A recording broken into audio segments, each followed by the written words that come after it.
വെടിനിർത്തൽ പ്രഖ്യാപനത്തിന് ശേഷം അത് ലംഘിക്കുന്ന തരത്തിൽ ഇപ്പോൾ ഇടപെടലുകൾ ഉണ്ടാകുന്നു എന്ന തരത്തിലാണ് റിപ്പോർട്ടുകളൊക്കെ പുറത്തുവരുന്നത്. ഇപ്പോൾ ഗുജറാത്ത് ആഭ്യന്തരമന്ത്രിയുടേതായ ഒരു ട്വീറ്റ് വരുന്നുണ്ട്, ഒരു എക്സ്പോസ്റ്റ് വരുന്നുണ്ട്. അദ്ദേഹം പറയുന്നത് കച്ച് പരിസരത്ത് നിരവധി ഡ്രോണുകൾ കണ്ടു എന്നുള്ള തരത്തിലാണ്. അവിടെ ഗുജറാത്തിലെ കച്ചിൽ കംപ്ലീറ്റ് ബ്ലാക്ക് ഔട്ട് എന്ന അദ്ദേഹത്തിൻ്റെ പ്രസ്താവന ഇപ്പോൾ വരുന്നുണ്ട്. ഭയപ്പെടേണ്ടതില്ല എന്നുകൂടിയും ഗുജറാത്ത് ആഭ്യന്തരമന്ത്രിയുടേതായ ഒരു എക്സ്പോസ്റ്റ് ഇപ്പോൾ വരുന്നുണ്ട്. നമുക്കൊപ്പം അനിൽ വാസുദേവ് ഇപ്പോൾ ചേരുന്നുണ്ട്. രാജസ്ഥാനിലെ ജയ്സാൽമീറിൽ നിന്നാണ് ഇപ്പോൾ അനിൽ വാസുദേവ് ചേരുന്നത്. അനിൽ, അവിടെ ഈ വീണ്ടും ബ്ലാക്ക് ഔട്ട് എന്ന് നാട്ടുകാർ പറയുന്നുണ്ടല്ലോ, പോലീസ് നേരിട്ടെത്തി ഇത്തരത്തിൽ ലൈറ്റുകൾ ഓഫ് ചെയ്യാനുള്ള നിർദ്ദേശം നൽകുകയായിരുന്നോ ജയ്സാൽമീറിൽ? അനിൽ, തീർച്ചയായും അങ്ങനെ തന്നെയാണ്. അതായത് വൈകുന്നേരം വെടിനിർത്തൽ പ്രഖ്യാപനത്തിന് പിന്നാലെ വലിയ ആശ്വാസത്തിലായിരുന്നു നാട്ടുകാരുണ്ടായിരുന്നത്. ഒരു സാധാരണഗതിയിലേക്ക് കാര്യങ്ങളൊക്കെ തന്നെ വരികയും കടകൾ തുറക്കുകയും നിരത്തുകളിലൊക്കെ തന്നെ വാഹനങ്ങളൊക്കെ തന്നെ ഓടിത്തുടങ്ങിയതാണ്. പക്ഷെ പെട്ടെന്നാണ്, അപ്രതീക്ഷിതമായിട്ടാണ് വീടുകളിലെ ലൈറ്റുകളൊക്കെ ഒന്നൊന്നായി അണയുന്നത് കണ്ടത്. അപ്പോൾ തന്നെ നമുക്ക് ചെറിയ സംശയം തോന്നി. പക്ഷേ നമ്മളപ്പോൾ താമസിച്ചിട്ടുണ്ടായിരുന്ന ഹോട്ടലിലെ താഴെയുള്ള ആ ബോയ് ഓടി വരികയും പെട്ടെന്ന് തന്നെ ലൈറ്റ് ഓഫ് ചെയ്യണം, നിങ്ങൾ താഴേക്ക് ഇറങ്ങണം എന്ന് പറഞ്ഞു. പിന്നീട് അത് നമ്മളിപ്പോൾ രണ്ടാം നിലയിലേക്ക് പോയി അവിടെ നിന്ന് മാറി ഒടുവിൽ റൂമിൻ്റെ കോറിഡോർ ഭാഗത്ത് വന്നപ്പോൾ പോലും അവിടെ പോലും നിൽക്കാൻ പറ്റില്ല എന്നുള്ളതാണ്. അപ്പോൾ അതുമായി ബന്ധപ്പെട്ട് സംസാരിച്ചപ്പോഴാണ്, ഹോട്ടലിലെ ഉടമയുമായി സംസാരിച്ചപ്പോഴാണ് അദ്ദേഹം പറയുന്നത് പോലീസ് എത്തുകയും പ്രദേശത്ത് ബ്ലാക്ക് ഔട്ടിന് നിർദ്ദേശം നൽകിയതായിട്ടുള്ള അറിയിപ്പ് വന്നതായും പറഞ്ഞത്. സ്ട്രീറ്റ് ലൈറ്റുകളൊക്കെ തന്നെ ഓഫ് ചെയ്തു, വീടുകൾ കയറി ഇറങ്ങി അവർ നിർദ്ദേശം നൽകുന്നുണ്ട് ലൈറ്റുകൾ ഓഫ് ചെയ്യാനൊക്കെ തന്നെ. അതിന് പ്രകാരം നമ്മുടെ ഈ ക്യാമറയുടെ ലൈറ്റ് അടക്കം ഓഫ് ചെയ്യിപ്പിക്കാനുള്ള ഒരു സാഹചര്യമുണ്ട്. അപ്പോൾ നമ്മളോട് റൂമിലേക്ക് മടങ്ങാനാണ് ഇപ്പോൾ പറഞ്ഞിരിക്കുന്നത്. ഒപ്പം തന്നെ അവർ ഒരു വലിയൊരു ആശങ്കയായി പറഞ്ഞത്, അതായത് വീടിൻ്റെ പുറത്തുള്ള മീറ്ററിലെ ലൈറ്റ് പോലും ബുദ്ധിമുട്ടാണെന്ന് പറഞ്ഞതുകൊണ്ട് അതുപോലും ഇപ്പോൾ മറച്ചു വെച്ചിരിക്കുന്നു.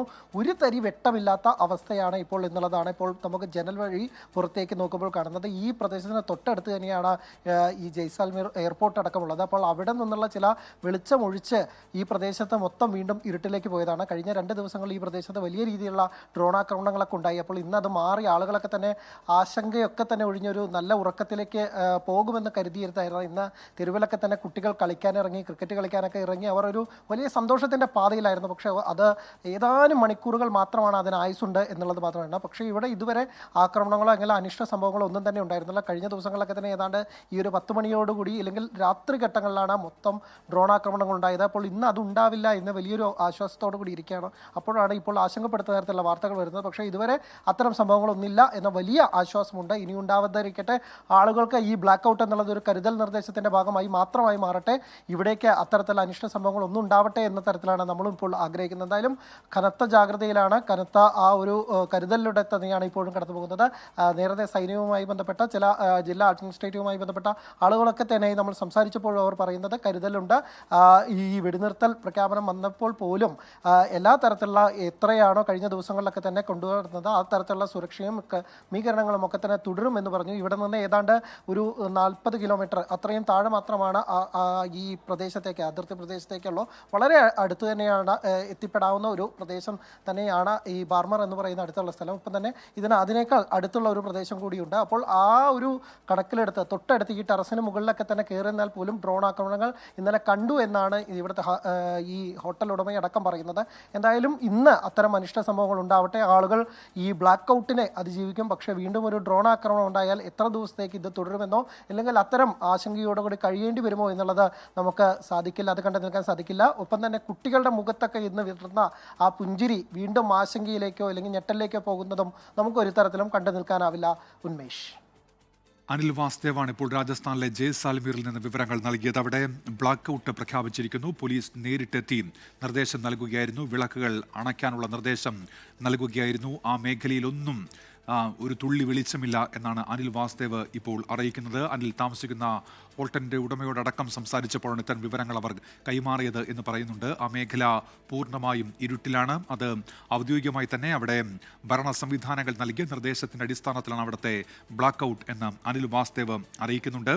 ഈ വെടിനിർത്തൽ പ്രാബല്യത്തിൽ വന്നതിന് പിന്നാലെ അത് ലംഘിക്കുന്ന തരത്തിൽ പാകിസ്ഥാൻ ഇടപെടൽ ഉണ്ടായി എന്ന കാര്യത്തിൽ ജമ്മു കശ്മീരിൽ നിന്ന് അവിടുത്തെ മുഖ്യമന്ത്രി തന്നെ അദ്ദേഹത്തിൻ്റെ ട്വീറ്റിലൂടെ ഒരു സ്ഥിരീകരണം നൽകുന്നുണ്ട്. അതുപോലെ തന്നെ ഗുജറാത്തിലെ ആഭ്യന്തരമന്ത്രിയുടേതായ ഒരു എക്സ്പോസ്റ്റ് ഇപ്പോൾ ഇപ്പോൾ പുറത്തു വന്നതും അവിടെ ഡ്രോണുകൾ കണ്ടെത്തി എന്നുള്ള തരത്തിലാണ്. അപ്പോൾ ഇത് ഔദ്യോഗികമായി രാജ്യം, കേന്ദ്ര സർക്കാർ, പ്രതിരോധ മന്ത്രാലയം ഒക്കെ സ്ഥിരീകരിക്കേണ്ടതുണ്ട്. പക്ഷേ അപ്പോഴും ഇത്തരത്തിൽ റിപ്പോർട്ടുകൾ വന്നുകൊണ്ടിരിക്കുന്നു എന്നുള്ളതാണ്. അതിനിടയിൽ ഒരു വാർത്ത ഇപ്പോൾ എസ് ശ്യാംകുമാർ കൊച്ചിയിൽ നിന്ന് അറിയിക്കുന്നത് INS വിക്രാന്തിന്റെ ലൊക്കേഷൻ ശേഖരിക്കാൻ ഒരു ശ്രമം നടന്നു. അതിന്റെ പേരിൽ ഹാർബർ പോലീസ് ഇപ്പോൾ കേസെടുത്തു.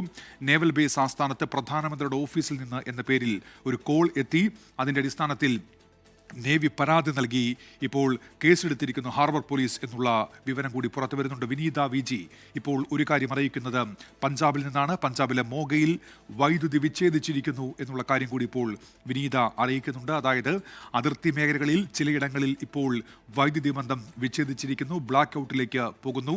ജമ്മുവിൽ നിന്ന് ഇത്തരത്തിൽ അവിടെ പാക് ഡ്രോണുകൾ എത്തി എന്നുള്ള തരത്തിൽ, സ്ഫോടന ശബ്ദം കേട്ടു എന്നുള്ള തരത്തിൽ റിപ്പോർട്ടുകൾ വരുന്നതിന് തൊട്ടു പിന്നാലെയാണ് ഇപ്പോൾ പഞ്ചാബ് അതിർത്തി മേഖലകളിലും രാജസ്ഥാൻ അതിർത്തി മേഖലകളിലും ബ്ലാക്ക് ഔട്ട് എന്നുള്ള വാർത്ത ഇപ്പോൾ വരുന്നത്.